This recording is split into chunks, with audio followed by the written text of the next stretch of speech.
ಕುರ್ಚಿ ಕಿತ್ತಾಟ, CM Siddaramaiah, DCM DK Shivakumar. CM Siddaramaiah ಬಣ, ಡಿಸಿಎಂ ಡಿಕೆ ಶಿವಕುಮಾರ್ ಬಣ. ಅವ್ರು ಹಂಗಂತೆ ಇವ್ರು ಹಿಂಗಂತೆ ಬರೀ ಇದೇ ಆಗಿದೆ. ಅಧಿವೇಶನ ಆರಂಭ ಆಗ್ತಾ ಇದೆ. ಜ್ವಲಂತ ಸಮಸ್ಯೆಗಳು ಸಿಕ್ಕಾಪಟ್ಟೆ ಇದೆ. ನಾನು ಆಗ್ಲೇ ಹೇಳ್ತಾ ಇದ್ದೆ, ರಾಜ್ಯ ರಾಜಕಾರಣಿಗಳು ಸದ್ಯ ಯಾರ ಕಡೆಗೆ ಚಿತ್ತ ನೆಡಬೇಕು, ರೈತರ ಪರಿಸ್ಥಿತಿ ಏನಾಗಿದೆ, ಅಭಿವೃದ್ಧಿ ಕೆಲಸಗಳು ಆಗ್ತಾ ಇವೆ, ಅನುದಾನದ ಕೊರತೆ ಇದೆಯಾ, ಈ ಎಲ್ಲಾ ವಿಚಾರಗಳ ಬಗ್ಗೆ ಈಗ ವಿಪಕ್ಷದವರು ಮಾತಾಡಬೇಕು. ವಿಪಕ್ಷದವರಿಗೆ ಈಗ ಈ ಎಲ್ಲ ಅಸ್ತ್ರಗಳನ್ನ ಇಟ್ಕೊಂಡು ಸರಿಯಾಗಿ ಸರ್ಕಾರವನ್ನ ಸರಿದಾರಿಗೆ ತರುವಂತಹ ಕೆಲಸವನ್ನ ಮಾಡಬೇಕು. ಆಡಳಿತ ಪಕ್ಷದವರು ನಿಮ್ಮನ್ನು ಕೇಳ್ತಾರೆ, ನೀವು ಸರಿದಾರಿಯಲ್ಲಿದ್ದೀರಾ ಅಂತ. ಅದು ಅವ್ರ ಕೆಲಸ. ವಿರೋಧ ಪಕ್ಷವಾಗಿ ನೀವೇನ್ ಮಾಡಬೇಕು? ವಿರೋಧ ಪಕ್ಷಗಳ ನಾಯಕರೆಲ್ಲ ಎಲ್ಲಿದ್ದೀರಿ? ಈಗ ಬನ್ನಿ, ಮಾತಾಡಿ. ಸರ್ಕಾರ ಈ ಮಟ್ಟಿಗೆ ಕುರ್ಚಿ ವಿಚಾರವಾಗಿ ಕಿತ್ತಾಡ್ತಾ ಇದೆ. ನೀವು ಕಿತ್ತಾಡಬೇಕಾಗಿರೋದು ಯಾವ ವಿಚಾರಕ್ಕೆ ಅನ್ನೋದನ್ನ ಅವರಿಗೆ ನಿದ್ರೆಯಿಂದ ಎಬ್ಬಿಸುವ ಕೆಲಸವನ್ನ ಮಾಡಿ. ಚಳಿಗಾಲದ ಅಧಿವೇಶನ ಬರ್ತಾ ಇದೆ, ಇನ್ನಾದ್ರೂ ನೀವು ಕಂಡುಬಿಡಬೇಕಾಗಿದೆ. ಸುಮ್ಮನೆ ಸೋಷಿಯಲ್ ಮೀಡಿಯಾದಲ್ಲಿ ಒಂದು ಪೋಸ್ಟ್ ಹಾಕಿ ಕುತ್ಕೊಂಡ್ಬಿಟ್ರೆ ನಿಮ್ ಕೆಲಸ ಆಗಲಿಲ್ಲ. ಸೋಷಿಯಲ್ ಮೀಡಿಯಾ ಈಗ ಬಂದಿದೆ. ವಿರೋಧ ಪಕ್ಷಗಳು ಏನ್ ಮಾಡ್ತಾ ಇದ್ವು ಮೊದಲು? ಪ್ರತಿಭಟನೆ, ಚಳುವಳಿ ಎಲ್ಲ ಎಲ್ಲಿದೆ? ಅವರು ಈ ತರ ಒಂದು ಪೋಸ್ಟ್ ಮಾಡಿದ್ರಂತೆ, ಅದಕ್ಕೆ ಇವ್ರು ಕೌಂಟರ್ ಕೊಟ್ರಂತೆ, ಇಷ್ಟಕ್ಕಾಗ್ಲಿಲ್ಲ. ನೀವು ಟ್ವಿಟರ್ ಅಲ್ಲಿ ಪೋಸ್ಟ್ ಮಾಡೋದ್ರಿಂದ ರೈತರಿಗೆ ಪರಿಹಾರ ದುಡ್ಡು ಸಿಗಲ್ಲ, ಬೆಂಗಳೂರಿನ ಗುಂಡಿಗಳು ಮುಚ್ಚಲ್ಲ. ಸರ್ಕಾರದ ವಿರುದ್ಧ ಹೋರಾಡೋದಕ್ಕೆ ನಾನಾ ಅಸ್ತ್ರಗಳಿದೆ. ಅದನ್ನ ಸಮರ್ಪಕವಾಗಿ ಬಳಸ್ಕೋಬೇಕಾದಂತ ಕೆಲಸ ವಿರೋಧ ಪಕ್ಷದವರಿಂದ ಆಗಬೇಕಾಗಿದೆ. ನಿಮ್ಮ ಅಧಿಕೃತ ಎಕ್ಸ್ ಖಾತೆಯಿಂದ ಒಂದು ಪೋಸ್ಟ್ ಮಾಡಿ ಸುಮ್ಮನಾದ್ರೆ ಸಾಕಾಗೋದಿಲ್ಲ. ಅವರು ಸೋಷಿಯಲ್ ಮೀಡಿಯಾದಲ್ಲಿ ರಿಯಾಕ್ಟ್ ಮಾಡ್ತಾರೆ, ಸುಮ್ಮನೆ ಕೂರ್ತಾರೆ. ಇನ್ನಾದ್ರೂ ಅಖಾಡಕ್ಕಿಳಿದು ಹೋರಾಟವನ್ನ ಮಾಡಿ.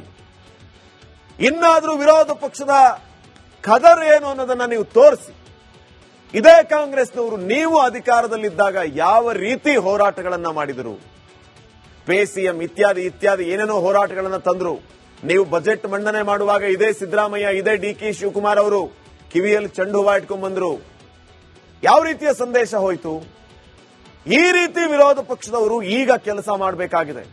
ಕರ್ನಾಟಕದಲ್ಲಿ ನಾನಾ ಕಡೆ ರೈತರು ಹೋರಾಟವನ್ನ ಮಾಡ್ತಾ ಇದ್ದಾರೆ. ಕಬ್ಬಿನ ಬೆಂಬಲ ಬೆಲೆ, ಈರುಳ್ಳಿಗೆ ಬೆಲೆ ಇಲ್ಲ, ಹೆಚ್ಚು ಮಳೆಯಾಗಿ ಅತಿವೃಷ್ಟಿಯಿಂದ ಬೆಳೆಗಳೆಲ್ಲ ಹಾನಿಯಾಗಿ ಹೋಗಿದೆ. ಮಳೆ ಆದ್ರೂ ಕಷ್ಟ, ಮಳೆ ಆಗದೆ ಇದ್ರೂ ಕಷ್ಟ ಅನ್ನುವಂತ ಪರಿಸ್ಥಿತಿಯಲ್ಲಿ ರೈತ ಇದ್ದಾನೆ. ಪಾಪ ರೈತನತ್ತ ನೋಡಿ, ರೈತನ ಕಣ್ಣೀರು ಒರೆಸಿ. ಯಾರಿಗೆ ಸಿಕ್ಕಿದೆ ಬೆಳೆ ಹಾನಿ ಪರಿಹಾರ? ಎಷ್ಟು ಬಂದಿದೆ? ಕಲಬುರಗಿಯಲ್ಲಿ ಎಷ್ಟೆಲ್ಲ ಲಾಸ್ ಆಯಿತು.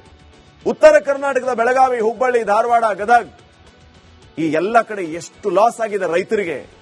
ಆ ರೈತರಿಗೆ ನ್ಯಾಯ ಒದಗಿಸುವಂತಹ ಕೆಲಸ ವಿಪಕ್ಷದಿಂದ ಆಗಲಿ. ಸರ್ಕಾರದ ಕಣ್ ತೆರೆಸಿ. ಎ ಟು ಜೆಡ್ ವಸ್ತುಗಳ ಬೆಲೆ ಏರಿಕೆ ಮಾಡಿದೆ ರಾಜ್ಯ ಸರ್ಕಾರ. ಯಾವುದನ್ನ ಕಡಿಮೆ ಮಾಡಿದ್ದಾರೆ, ಯಾವುದನ್ನ ಬಿಟ್ಟಿದ್ದಾರೆ ಅಂತ ನೀವು ಪ್ರಶ್ನೆ ಮಾಡಬೇಕು. ಎಲ್ಲ ಬೆಲೆ ಏರಿಕೆ ಆಗೋಗಿದೆ. ಇದನ್ನ ಪ್ರಶ್ನೆ ಮಾಡಿ. ಕರ್ನಾಟಕದಲ್ಲಿ ಅಭಿವೃದ್ಧಿಯ ಬಗ್ಗೆ ಚರ್ಚೆನೇ ಆಗ್ತಾ ಇಲ್ಲ. ಪ್ರತಿನಿತ್ಯ ಕುರ್ಚಿ ಕಿತ್ತಾಟ. ಆ ಸಿದ್ದರಾಮಯ್ಯ ಬಣದವರು ಒಂದು ರೀತಿ ಮಾಡೋದು, ಈ ಕಡೆ ಡಿಕೆ ಶಿವಕುಮಾರ್ ಬಣದವರು ಒಂದು ರೀತಿ ಮಾತಾಡೋದು, ಅದು ಚರ್ಚೆ. ರೈತರ ಬಗ್ಗೆ ಯಾರು ಕೇಳ್ತಾ ಇಲ್ಲ. ದಿನಗಟ್ಲೆ ರೋಡಲ್ಲಿ ಟೆಂಟ್ ಹಾಕೊಂಡು ಪ್ರತಿಭಟನೆ ಮಾಡ್ತಾ ಇದ್ದಾರೆ, ಮನೆ ಮಠ ಬಿಟ್ಟು, ದನ ಕರುಗಳನ್ನ ಬಿಟ್ಟು. ಆ ರೈತರ ಕಣ್ಣೀರು ಒರೆಸುವಂತ ಕೆಲಸ ಈ ನಾಯಕರಿಂದ ಆಗ್ತಾನೆ ಇಲ್ಲ. ಸಿಎಂ ಕುರ್ಚಿ ಕಿತ್ತಾಟದಲ್ಲಿ ಕರ್ನಾಟಕ ಬಡವಾಗ್ತಾ ಇದೆ, ನಮ್ಮ ರಾಜ್ಯ ಬಡವಾಗ್ತಾ ಇದೆ. ಇಡೀ ದೇಶದಲ್ಲಿ ಕರ್ನಾಟಕ ರಾಜ್ಯದ ಬಗ್ಗೆ ಇವತ್ತು ಚರ್ಚೆ ಆಗ್ತಾ ಇದೆ. ಯಾವ ವಿಚಾರ ಕೇಳಿ? ಕುರ್ಚಿ ಕಿತ್ತಾಟದ ಬಗ್ಗೆ. ಇಂಥ ಒಳ್ಳೆ ಕೆಲಸ ಆಗಿದೆ, ಇಂಥ ಅಭಿವೃದ್ಧಿ ಆಗಿದೆ, ಕರ್ನಾಟಕ ರಾಜ್ಯ ಬೇರೆ ರಾಜ್ಯಗಳಿಗೆ ಮಾದರಿಯಾಗಿದೆ ಅಂತ ಚರ್ಚೆ ಆಗ್ತಾನೆ ಇಲ್ಲ. ಅಟ್ಲೀಸ್ಟ್ ಆಗೋ ತರ ಆದ್ರೂ ಮಾಡಿ. ನೀವು ಫ್ರೀ ಬಸ್ ಅನ್ನೋದು ಬಿಟ್ರೆ ಗ್ಯಾರಂಟಿಗಳ ಪರಿಸ್ಥಿತಿ ಅಂತೂ ಆ ಮುಖ್ಯಮಂತ್ರಿಗಳಿಗೆ ಪ್ರೀತಿ. ಆ ಫ್ರೀ ಬಸ್ ಸ್ಕೀಮ್ ಇಂದ ವಿದ್ಯಾರ್ಥಿಗಳಿಗೆ ಬಸ್ ಸಿಗ್ತಾ ಇಲ್ಲ. ಗೃಹಲಕ್ಷ್ಮಿ ದುಡ್ಡು ಬಂತ?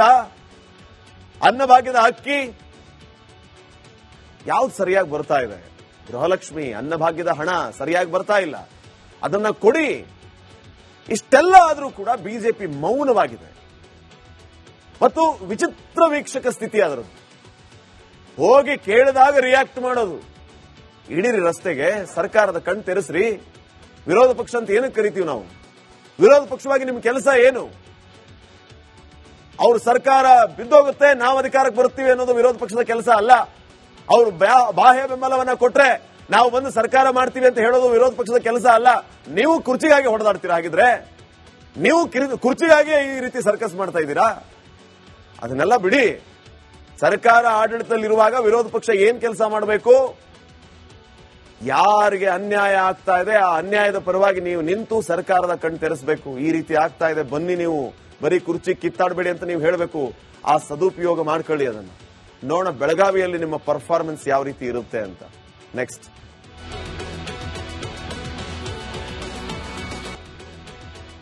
ಕುರ್ಚಿ ಕಿತ್ತಾಟ, CM Siddaramaiah, DCM DK Shivakumar. CM Siddaramaiah ಬಣ, ಡಿಸಿಎಂ ಡಿಕೆ ಶಿವಕುಮಾರ್ ಬಣ. ಅವ್ರು ಹಂಗಂತೆ ಇವ್ರು ಹಿಂಗಂತೆ, ಬರೀ ಇದೇ ಆಗಿದೆ. ಅಧಿವೇಶನ ಆರಂಭ ಆಗ್ತಾ ಇದೆ. ಜ್ವಲಂತ ಸಮಸ್ಯೆಗಳು ಸಿಕ್ಕಾಪಟ್ಟೆ ಇದೆ. ನಾನು ಆಗ್ಲೇ ಹೇಳ್ತಾ ಇದ್ದೆ, ರಾಜ್ಯ ರಾಜಕಾರಣಿಗಳು ಸದ್ಯ ಯಾರ ಕಡೆಗೆ ಚಿತ್ತ ನೆಡಬೇಕು, ರೈತರ ಪರಿಸ್ಥಿತಿ ಏನಾಗಿದೆ, ಅಭಿವೃದ್ಧಿ ಕೆಲಸಗಳು ಆಗ್ತಾ ಇವೆ, ಅನುದಾನದ ಕೊರತೆ ಇದೆಯಾ, ಈ ಎಲ್ಲಾ ವಿಚಾರಗಳ ಬಗ್ಗೆ ಈಗ ವಿಪಕ್ಷದವರು ಮಾತಾಡಬೇಕು. ವಿಪಕ್ಷದವರಿಗೆ ಈಗ ಈ ಎಲ್ಲ ಅಸ್ತ್ರಗಳನ್ನ ಇಟ್ಕೊಂಡು ಸರಿಯಾಗಿ ಸರ್ಕಾರವನ್ನ ಸರಿದಾರಿಗೆ ತರುವಂತಹ ಕೆಲಸವನ್ನ ಮಾಡಬೇಕು. ಆಡಳಿತ ಪಕ್ಷದವರು ನಿಮ್ಮನ್ನು ಕೇಳ್ತಾರೆ, ನೀವು ಸರಿದಾರಿಯಲ್ಲಿದ್ದೀರಾ ಅಂತ. ಅದು ಅವ್ರ ಕೆಲಸ. ವಿರೋಧ ಪಕ್ಷವಾಗಿ ನೀವೇನ್ ಮಾಡಬೇಕು? ವಿರೋಧ ಪಕ್ಷಗಳ ನಾಯಕರೆಲ್ಲ ಎಲ್ಲಿದ್ದೀರಿ? ಈಗ ಬನ್ನಿ, ಮಾತಾಡಿ. ಸರ್ಕಾರ ಈ ಮಟ್ಟಿಗೆ ಕುರ್ಚಿ ವಿಚಾರವಾಗಿ ಕಿತ್ತಾಡ್ತಾ ಇದೆ. ನೀವು ಕಿತ್ತಾಡಬೇಕಾಗಿರೋದು ಯಾವ ವಿಚಾರಕ್ಕೆ ಅನ್ನೋದನ್ನ ಅವರಿಗೆ ನಿದ್ರೆಯಿಂದ ಎಬ್ಬಿಸುವ ಕೆಲಸವನ್ನ ಮಾಡಿ. ಚಳಿಗಾಲದ ಅಧಿವೇಶನ ಬರ್ತಾ ಇದೆ, ಇನ್ನಾದ್ರೂ ನೀವು ಕಣ್ಬಿಡಬೇಕಾಗಿದೆ. ಸುಮ್ಮನೆ ಸೋಷಿಯಲ್ ಮೀಡಿಯಾದಲ್ಲಿ ಒಂದು ಪೋಸ್ಟ್ ಹಾಕಿ ಕುತ್ಕೊಂಡ್ಬಿಟ್ರೆ ನಿಮ್ ಕೆಲಸ ಆಗಲಿಲ್ಲ. ಸೋಷಿಯಲ್ ಮೀಡಿಯಾ ಈಗ ಬಂದಿದೆ. ವಿರೋಧ ಪಕ್ಷಗಳು ಏನ್ ಮಾಡ್ತಾ ಇದ್ವು ಮೊದಲು? ಪ್ರತಿಭಟನೆ, ಚಳುವಳಿ ಎಲ್ಲ ಎಲ್ಲಿದೆ? ಅವರು ಈ ತರ ಒಂದು ಪೋಸ್ಟ್ ಮಾಡಿದ್ರಂತೆ, ಅದಕ್ಕೆ ಇವ್ರು ಕೌಂಟರ್ ಕೊಟ್ರಂತೆ, ಇಷ್ಟಕ್ಕಾಗ್ಲಿಲ್ಲ. ನೀವು ಟ್ವಿಟರ್ ಅಲ್ಲಿ ಪೋಸ್ಟ್ ಮಾಡೋದ್ರಿಂದ ರೈತರಿಗೆ ಪರಿಹಾರ ದುಡ್ಡು ಸಿಗಲ್ಲ, ಬೆಂಗಳೂರಿನ ಗುಂಡಿಗಳು ಮುಚ್ಚಲ್ಲ. ಸರ್ಕಾರದ ವಿರುದ್ಧ ಹೋರಾಡೋದಕ್ಕೆ ನಾನಾ ಅಸ್ತ್ರಗಳಿದೆ. ಅದನ್ನ ಸಮರ್ಪಕವಾಗಿ ಬಳಸ್ಕೋಬೇಕಾದಂತ ಕೆಲಸ ವಿರೋಧ ಪಕ್ಷದವರಿಂದ ಆಗಬೇಕಾಗಿದೆ. ನಿಮ್ಮ ಅಧಿಕೃತ ಎಕ್ಸ್ ಖಾತೆಯಿಂದ ಒಂದು ಪೋಸ್ಟ್ ಮಾಡಿ ಸುಮ್ಮನಾದ್ರೆ ಸಾಕಾಗೋದಿಲ್ಲ. ಅವರು ಸೋಷಿಯಲ್ ಮೀಡಿಯಾದಲ್ಲಿ ರಿಯಾಕ್ಟ್ ಮಾಡ್ತಾರೆ, ಸುಮ್ಮನೆ ಕೂರ್ತಾರೆ. ಇನ್ನಾದ್ರೂ ಅಖಾಡಕ್ಕಿಳಿದು ಹೋರಾಟವನ್ನ ಮಾಡಿ. ಇನ್ನಾದ್ರೂ ವಿರೋಧ ಪಕ್ಷದ ಖದರ್ ಏನು ಅನ್ನೋದನ್ನ ನೀವು ತೋರಿಸಿ. ಇದೇ ಕಾಂಗ್ರೆಸ್ನವರು ನೀವು ಅಧಿಕಾರದಲ್ಲಿದ್ದಾಗ ಯಾವ ರೀತಿ ಹೋರಾಟಗಳನ್ನ ಮಾಡಿದರು? ಪೇಸಿಎಂ ಇತ್ಯಾದಿ ಇತ್ಯಾದಿ ಏನೇನೋ ಹೋರಾಟಗಳನ್ನ ತಂದ್ರು.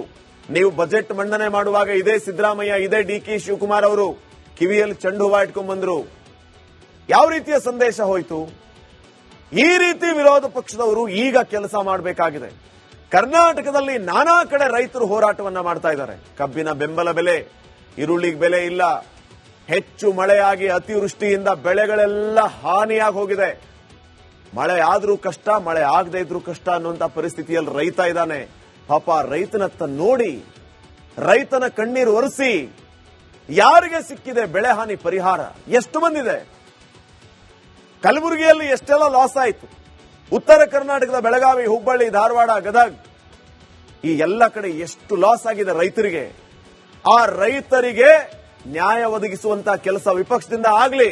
ಸರ್ಕಾರದ ಕಣ್ ತೆರೆಸಿ. ಎ ಟು ಜೆಡ್ ವಸ್ತುಗಳ ಬೆಲೆ ಏರಿಕೆ ಮಾಡಿದೆ ರಾಜ್ಯ ಸರ್ಕಾರ. ಯಾವುದನ್ನ ಕಡಿಮೆ ಮಾಡಿದ್ದಾರೆ, ಯಾವುದನ್ನ ಬಿಟ್ಟಿದ್ದಾರೆ ಅಂತ ನೀವು ಪ್ರಶ್ನೆ ಮಾಡಬೇಕು. ಎಲ್ಲ ಬೆಲೆ ಏರಿಕೆ ಆಗೋಗಿದೆ. ಇದನ್ನ ಪ್ರಶ್ನೆ ಮಾಡಿ. ಕರ್ನಾಟಕದಲ್ಲಿ ಅಭಿವೃದ್ಧಿಯ ಬಗ್ಗೆ ಚರ್ಚೆನೇ ಆಗ್ತಾ ಇಲ್ಲ. ಪ್ರತಿನಿತ್ಯ ಕುರ್ಚಿ ಕಿತ್ತಾಟ. ಆ ಸಿದ್ದರಾಮಯ್ಯ ಬಣದವರು ಒಂದು ರೀತಿ ಮಾಡೋದು, ಈ ಕಡೆ ಡಿಕೆ ಶಿವಕುಮಾರ್ ಬಣದವರು ಒಂದು ರೀತಿ ಮಾತಾಡೋದು, ಅದು ಚರ್ಚೆ. ರೈತರ ಬಗ್ಗೆ ಯಾರು ಕೇಳ್ತಾ ಇಲ್ಲ. ದಿನಗಟ್ಲೆ ರೋಡಲ್ಲಿ ಟೆಂಟ್ ಹಾಕೊಂಡು ಪ್ರತಿಭಟನೆ ಮಾಡ್ತಾ ಇದ್ದಾರೆ. ಮನೆ ಮಠ ಬಿಟ್ಟು, ದನ ಕರುಗಳನ್ನ ಬಿಟ್ಟು. ಆ ರೈತರ ಕಣ್ಣೀರು ಒರೆಸುವಂತ ಕೆಲಸ ಈ ನಾಯಕರಿಂದ ಆಗ್ತಾನೆ ಇಲ್ಲ. ಸಿಎಂ ಕುರ್ಚಿ ಕಿತ್ತಾಟದಲ್ಲಿ ಕರ್ನಾಟಕ ಬಡವಾಗ್ತಾ ಇದೆ. ನಮ್ಮ ರಾಜ್ಯ ಬಡವಾಗ್ತಾ ಇದೆ. ಇಡೀ ದೇಶದಲ್ಲಿ ಕರ್ನಾಟಕ ರಾಜ್ಯದ ಬಗ್ಗೆ ಇವತ್ತು ಚರ್ಚೆ ಆಗ್ತಾ ಇದೆ. ಯಾವ ವಿಚಾರ ಕೇಳಿ? ಕುರ್ಚಿ ಕಿತ್ತಾಟದ ಬಗ್ಗೆ. ಇಂಥ ಒಳ್ಳೆ ಕೆಲಸ ಆಗಿದೆ, ಇಂಥ ಅಭಿವೃದ್ಧಿ ಆಗಿದೆ, ಕರ್ನಾಟಕ ರಾಜ್ಯ ಬೇರೆ ರಾಜ್ಯಗಳಿಗೆ ಮಾದರಿ ಆಗಿದೆ ಅಂತ ಚರ್ಚೆ ಆಗ್ತಾನೆ ಇಲ್ಲ. ಅಟ್ಲೀಸ್ಟ್ ಆಗೋ ತರ ಆದ್ರೂ ಮಾಡಿ. ನೀವು ಫ್ರೀ ಬಸ್ ಅನ್ನೋದು ಬಿಟ್ರೆ ಗ್ಯಾರಂಟಿಗಳ ಪರಿಸ್ಥಿತಿ ಅಂತೂ ಆ ಮುಖ್ಯಮಂತ್ರಿಗಳಿಗೆ ಪ್ರೀತಿ. ಆ ಫ್ರೀ ಬಸ್ ಸ್ಕೀಮ್ ಇಂದ ವಿದ್ಯಾರ್ಥಿಗಳಿಗೆ ಬಸ್ ಸಿಗ್ತಾ ಇಲ್ಲ. ಗೃಹಲಕ್ಷ್ಮಿ ದುಡ್ಡು ಬಂತ, ಅನ್ನಭಾಗ್ಯದ ಅಕ್ಕಿ ಯಾವ್ದು ಸರಿಯಾಗಿ ಬರ್ತಾ ಇದೆ? ಗೃಹಲಕ್ಷ್ಮಿ, ಅನ್ನಭಾಗ್ಯದ ಹಣ ಸರಿಯಾಗಿ ಬರ್ತಾ ಇಲ್ಲ, ಅದನ್ನ ಕೊಡಿ. ಇಷ್ಟೆಲ್ಲ ಆದ್ರೂ ಕೂಡ ಬಿಜೆಪಿ ಮೌನವಾಗಿದೆ. ಮತ್ತು ವಿಚಿತ್ರ ವೀಕ್ಷಕ ಸ್ಥಿತಿ ಅದರದ್ದು. ಹೋಗಿ ಕೇಳಿದಾಗ ರಿಯಾಕ್ಟ್ ಮಾಡೋದು. ಇಡೀರಿ ರಸ್ತೆಗೆ, ಸರ್ಕಾರದ ಕಣ್ ತೆರೆಸ್ರಿ. ವಿರೋಧ ಪಕ್ಷ ಅಂತ ಏನಕ್ಕೆ ಕರಿತೀವಿ ನಾವು? ವಿರೋಧ ಪಕ್ಷವಾಗಿ ನಿಮ್ ಕೆಲಸ ಏನು? ಅವ್ರ ಸರ್ಕಾರ ಬಿದ್ದೋಗುತ್ತೆ, ನಾವು ಅಧಿಕಾರಕ್ಕೆ ಬರ್ತೀವಿ ಅನ್ನೋದು ವಿರೋಧ ಪಕ್ಷದ ಕೆಲಸ ಅಲ್ಲ. ಅವರು ಬಾಹ್ಯ ಬೆಂಬಲವನ್ನ ಕೊಟ್ರೆ ನಾವು ಬಂದು ಸರ್ಕಾರ ಮಾಡ್ತೀವಿ ಅಂತ ಹೇಳೋದು ವಿರೋಧ ಪಕ್ಷದ ಕೆಲಸ ಅಲ್ಲ. ನೀವು ಕುರ್ಚಿಗಾಗಿ ಹೊಡೆದಾಡ್ತೀರಾ? ಹಾಗಿದ್ರೆ ನೀವು ಕುರ್ಚಿಗಾಗಿ ಈ ರೀತಿ ಸರ್ಕಸ್ ಮಾಡ್ತಾ ಇದ್ದೀರಾ? ಅದನ್ನೆಲ್ಲ ಬಿಡಿ. ಸರ್ಕಾರ ಆಡಳಿತದಲ್ಲಿರುವಾಗ ವಿರೋಧ ಪಕ್ಷ ಏನ್ ಕೆಲಸ ಮಾಡಬೇಕು? ಯಾರಿಗೆ ಅನ್ಯಾಯ ಆಗ್ತಾ ಇದೆ ಆ ಅನ್ಯಾಯದ ಪರವಾಗಿ ನೀವು ನಿಂತು ಸರ್ಕಾರದ ಕಣ್ ತೆರೆಸಬೇಕು. ಈ ರೀತಿ ಆಗ್ತಾ ಇದೆ, ಬನ್ನಿ ನೀವು ಬರೀ ಕುರ್ಚಿ ಕಿತ್ತಾಡಬೇಡಿ ಅಂತ ನೀವು ಹೇಳಬೇಕು. ಆ ಸದುಪಯೋಗ ಮಾಡ್ಕೊಳ್ಳಿ. ಅದನ್ನ ನೋಡೋಣ ಬೆಳಗಾವಿಯಲ್ಲಿ ನಿಮ್ಮ ಪರ್ಫಾರ್ಮೆನ್ಸ್ ಯಾವ ರೀತಿ ಇರುತ್ತೆ ಅಂತ. ನೆಕ್ಸ್ಟ್